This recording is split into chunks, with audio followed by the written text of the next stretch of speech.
Hi, good day, guys. It's Anna. So, today I'm discussing this topic. You can open your book to page 131 so that you can follow through the discussion.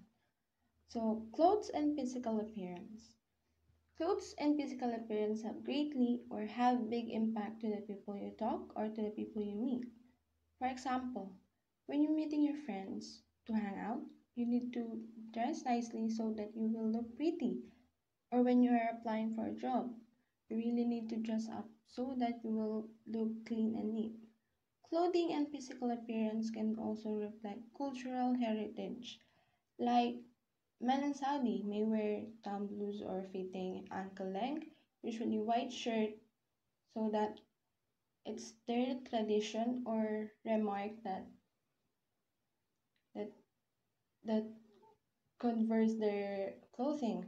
So clothing can also reflect subcultural and subgroup identity, medical, professional, and military. So for example, um, often wear uniforms outside of work in Kenya.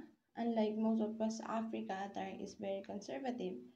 So we also have here clothing that reflect our subcultural and subgroup identity. Like for example, in the Philippines, here, when you wear pahag, you will identify living in the Mindanao area or even called Badjao.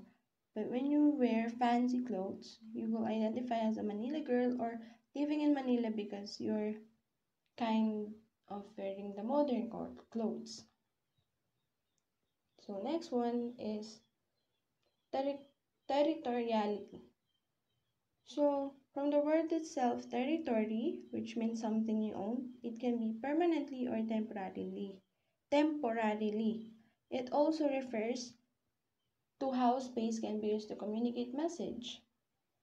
From roughly 600 to 360 BCE, Athens used two different spaces, the theater and the town square for its democratic practices.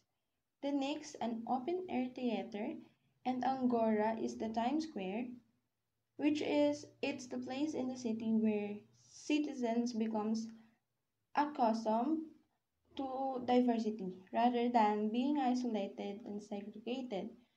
They use these two spaces so that they will feel that they're not segregated or isolated, or they're not um, living as a group by group and think that they living as individual but in one community.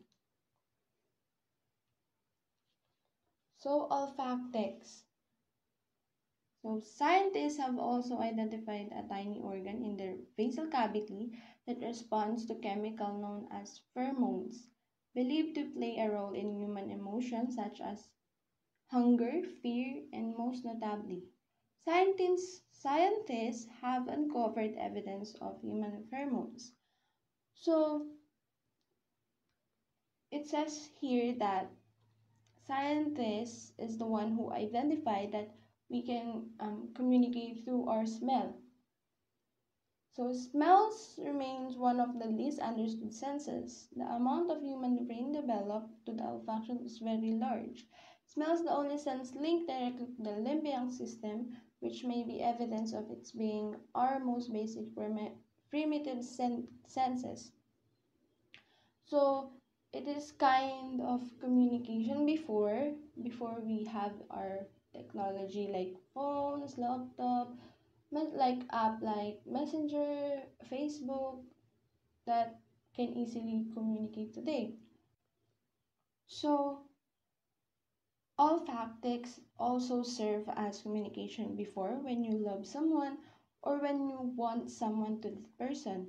They will use sometimes flowers and have it smell as nice so that their loved ones, um, if their loved ones smell it, they will know that the boy or that man or who is the one that sent that to you will know how you truly love her or in love with her.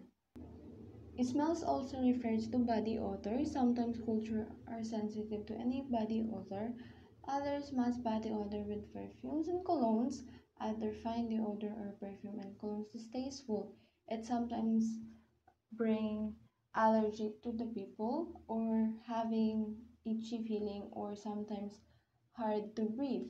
That's why people sometimes didn't usually use um, colognes to their clothes or in their bed or in their living room.